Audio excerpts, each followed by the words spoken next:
Welcome back, Mountaineers. You're watching the A game. I'm Shaheem Stafford. And I'm Mike Viola, and we're here to keep you updated on anything and everything App State sports from this past week. This week, we'll update you on players who were recognized by the Sun Belt in NCAA, postponement on games, tournaments that App participated in, and recaps as the spring 2021 season continues for all our App State teams. All this and more coming to you now.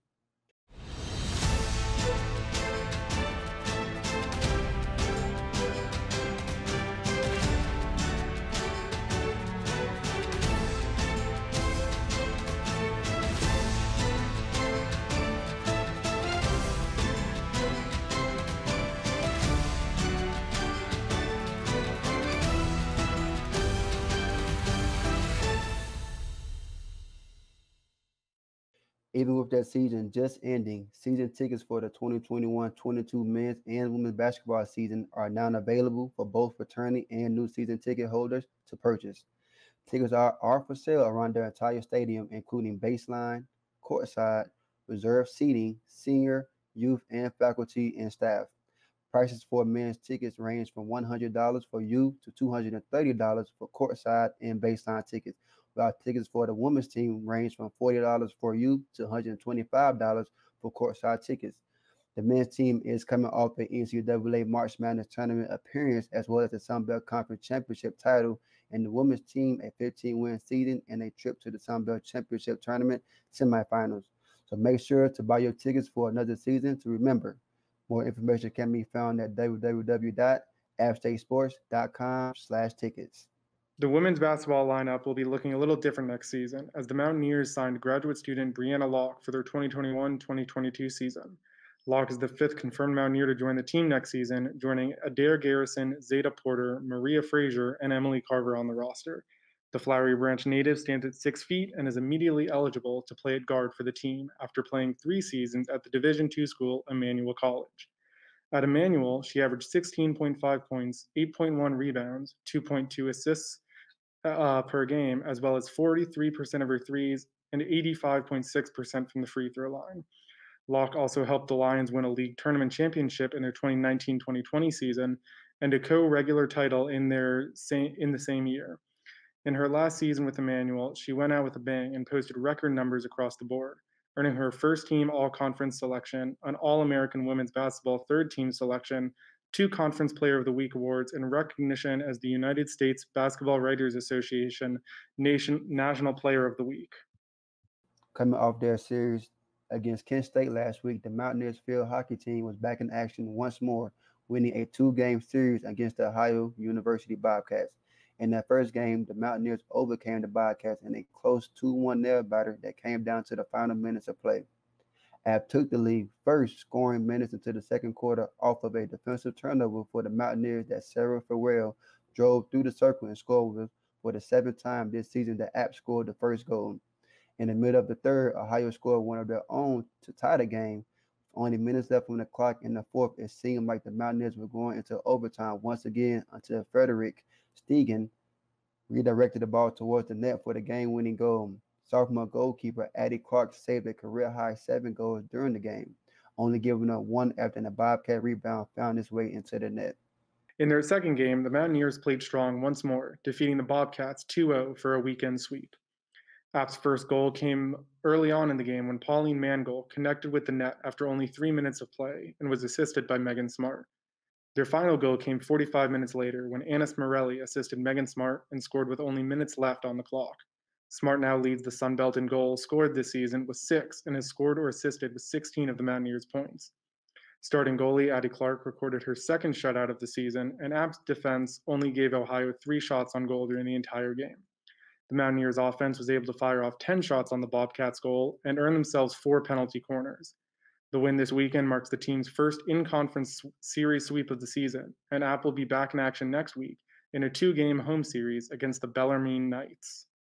Earlier this week, the women's golf team traveled to Johns Creek, Georgia to take part in the Georgia State Invitational, finishing 10th out of the 16 participating schools. The Mountaineers finished with a final score of 916 strokes between the 5 App State golfers during each of the 3 rounds, 9 strokes behind 9th place High Point and 2 ahead of 11th place North Dakota. The Mountaineers posted their best round during the second with a total of 304 strokes and were able to stay under 310 strokes in each round. Senior Sarah Harding took the top spot for the Mountaineers, tying for 12th place overall and having a personal best 222 stroke day, the 10th lowest in pro game history. Carrie Catherine Ganim took second for the Mountaineers, tying for 24th overall with 227 strokes, her fifth top 25 career high. One stroke behind Ganim was Abby Bolt, who finished the day tied for 28th on the leaderboard. The Mountaineers will be back in action early next week for their home tournament, the Mimosa Hills Intercollegiate in Morganton, North Carolina. The men's golf team also traveled this week, participating in the Irish Creek Intercollegiate Tournament for a sixth-place finish out of the 15 participating schools. After 3 rounds of 18 holes played by 5 golfers, the Mountaineers finished the day with a total stroke count of 871, 19 strokes above par, to place behind James Madison and ahead of Middle Tennessee. Both the team and individual titles went to UNCW after a day of 845 strokes for the team and 199 strokes for Sander Akron, who took home the crown. Timotheus Theodore Tamardi finished first for the Mountaineers and 8th overall in the competition with a score of 214 for his 9th under 10 finish of his career. Jake Lane opened the day with a career-low 69 stroke round and finished tied for 33rd with fellow Mountaineer Dylan Lukes, while Lucas Johnson rounded out the Mountaineers with a 230 stroke total for a 72nd place finish. This is the first time the Mountaineers did not break the top 3 in the standings this year and will finish their regular season next week in West Virginia for the Mountaineer Invitational. This week, the Mountaineers softball team played in a 2-game series against out-of-conference team, the Radford Highlanders, winning the series in back-to-back wins. In the first game, App took the game after winning 5-2 in a full 7 innings. Junior Bailey Morton played in true Mountaineer fashion this week, having a hand in all but 1 run scored by the Mountaineers with 2 earned runs, an RBI, and an unearned run during the game. In the first, she gave App an early lead with a single to right field to bring in Kerry White and then scored herself after making it home due to a Radford error. In the third, a hit by Sydney Russell brought her in from the third, and finally she secured the last Mountaineer run after making it home from a hit by Gabby Berardo. Redshirt freshman Taylor Thorpe also gave the Mountaineers a run during the third when she hit it out to the park with a home run to center field. Senior pitcher Kenzie Longenecker improved to 9-3 after pitching for the entire game, only giving up 5 hits and 2 runs. The Mountaineers were able to keep up their streak for the second game, beating Radford in the 6th inning comeback 3-1 for another App State win. All 3 of the Mountaineers came back in the 6th inning after trailing behind the Highlanders since the 3rd. Senior infielder Sydney Russell started off the Mountaineers' comeback with a home run to left field that gave Sydney Martin time to make it home before rounding the bases herself. App State scored once more off a single by Taylor Thorpe to bring in Gabby Berardo for another run before the game ended on a foul out and a pop-up to second base. Starting pitcher Sydney Holland stayed on the mound for the entire 7 innings, improving her record to 4-4, while only giving up 3 hits and 2 walks to the Highlanders. The Mountaineers are now 16-10 and have a busy schedule next week with a midweek game against UNCG and a 3-game series against the University of Louisiana Monroe over the weekend. This week, the Mountaineers baseball team was supposed to play in a game against the Wake Forest Demon Deacons in a 3-game conference series against the 14-9 Coastal Carolina Chanticleers, but due to a postponement in the schedule, was only able to play their game against Wake Forest, losing to the Deacons 7-15. Due to the Sunbelt COVID-19 guidelines, the Coastal Carolina men's baseball team has halted and postponed all workouts, practices, and games for the next week. It has not been confirmed if a player or staff member has tested positive, but the COVID-19 protocol comes directly within the Chanticleer's own program. Because of the break, the 3-game schedule against Appalachian State have been postponed and will be made up later in the season if there is time in the schedule. Coastal will also be postponing games against UNCW and Charleston College. It is unsure how this will affect the rest of the team in the Sun Belt or the season, but we will continue to update fans as news come out. In their only game of the weekend, the Mountaineers played the Wake Forest Demon Deacons in Winston-Salem, losing 7-5. The Deacons took control of the game early by scoring at least 1 run in each of the 4 opening innings, while keeping App at bay until the 4th inning. Kendall McGowan led the Mountaineers throughout the game with a 3-run homer in the 8th and 3 for 5 at bat, recording 4 RBIs and 2 runs scored during the game. Luke Drumheller was brought in twice by McGowan, and Robbie Young finished with an RBI triple as a part of a 2 for 4 record on the day. The Mountaineers' defense stayed strong as well and kept Wake Forest scoreless in the 5th and 7th, striking out 12 batters throughout the day. Third baseman Peyton Idle stopped the Deacons' momentum with a double play, and Ben Peterson stopped a run with a tag out at home. With only one game this week, the Mountaineers fell to 11-12 and below 500 for the third time this season, but will have a chance to play the Deacons again next week. Coming off that weekend in Georgia, the women's tennis team played 3 more matches this week, losing in Greensboro to UNCG and South Alabama, but winning in Boone against Troy. In their only away game of the week, the Mountaineers traveled down the mountain to Greensboro early in the week to play UNCG, losing 3-4. For the third match in a row, the Mountaineers were able to take the double course with the Mariah Zacharias and Sania Alashina pair winning 6-4 on the court, and the Helena Johnson and Sandra Angleso pair winning 6-1 over their opponent on the course 3. On the single course, only Mariah Zacharias and Sania Alashina were able to take down their opponents to get at their last 2 points. Zacharias came back after losing the third set, but winning the second in a tie-break and easily taking the third, and Alashina winning in the 2 straight sets 6-4 and 8-6. Unfortunately, UNCG was able to secure course 3, 4, 5, and 6 to finish the day on top. In their first home contest since March 7th, the Mountaineers bounced back from their loss at UNCG and took down Troy in a close 4-3 match. App was not able to take the doubles courts for the first time in 3 weeks, with only Maria Zacharias, Senya Alashina pair being able to defeat their opponents, while both the Helena Jansen, Sandra Anglejo, and Virginia Pogge, Perry Tippins pair falling. In singles, App rallied and took courts 1, 2, 3, and 5, with Senya Alashina and Helena Jansen winning their matches in 2 straight sets on courts 2 and 3, and Maria Zacharias and Sandra Anglejo winning their matches after playing the full 3 sets on courts 1 and 5. This marks the Mountaineers' 17th straight home win and puts them at 4-0 in Boone this season. In their third and final match of the weekend, the Mountaineers fell to South Alabama Jaguars in 4-1. The only point that the team could secure came from the double course within the Mariah Zacharias and Senya Alashina pair winning court 1 6-2, and the Helena Jansen and Sandra Angleso winning court 3 6-4. Zacharias and Alashina have now won 5 straight double matches together, while Jansen and Angleso are now 8-3 as partners this season. Unfortunately for the Mountaineers, South Alabama took control of the courts from there on, winning 3 courts in 2 straight sets and their final court in 3. Before App had a chance to win any more of their own, South Alabama ended the match, leaving Mariah Zacharias and Perry Tempest with unfinished matches on courts 1 and 6. The Mountaineers are now 5-11 overall and 4-5 in conference play. Next week, we'll finish out the season for the team with matches against Kosu, Charlotte, and Davidson. This week, both the men's and women's track and field team had a busy weekend, competing in both the Chanticleer Invitational and the Vert class meetings. Neither event gave out team scores, but App showed out at both events.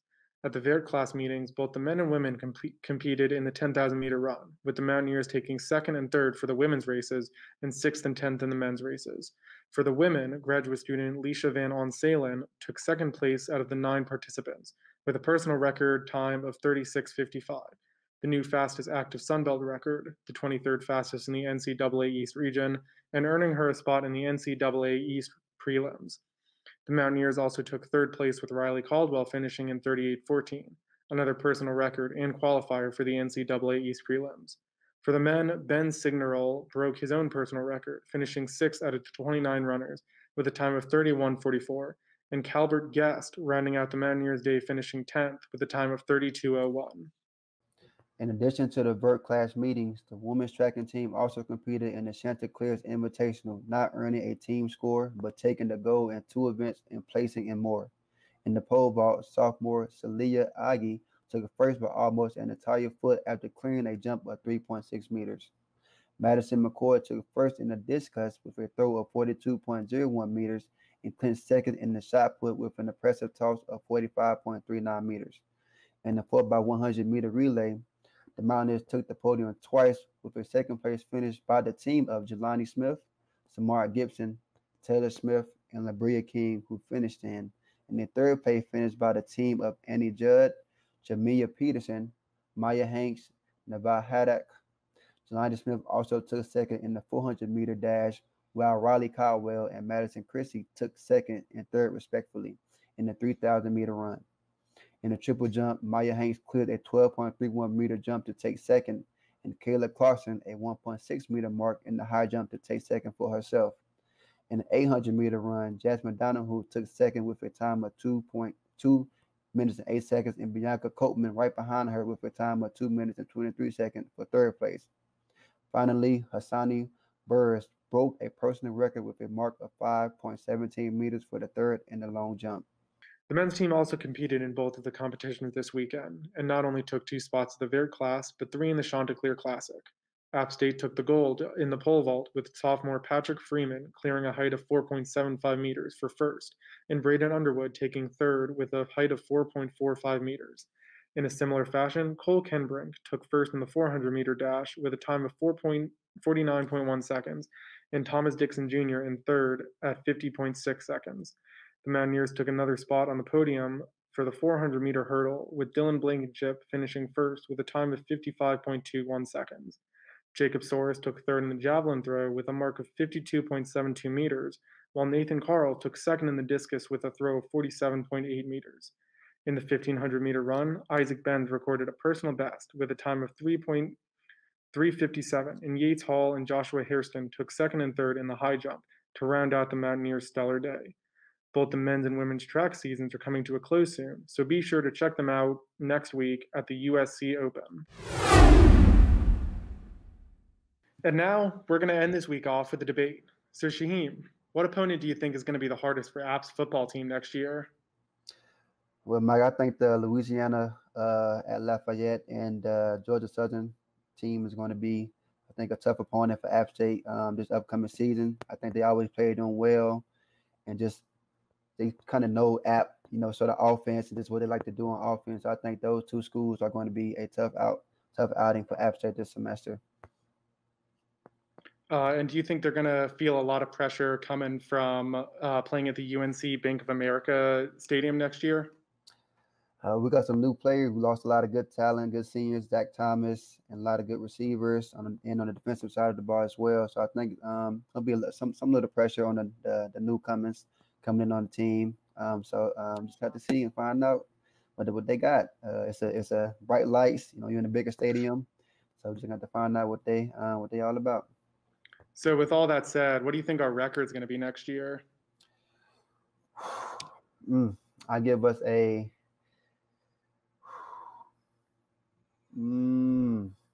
I would say I give us a 8. 8-4 record. 8-4. I think that's not bad. 8-4.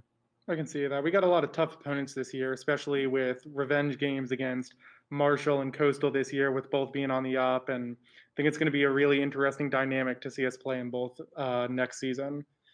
Yeah, definitely can't wait to see what the newcomers coming in, who the quarterback going to be, and just how the offense is going to be looking. So, definitely.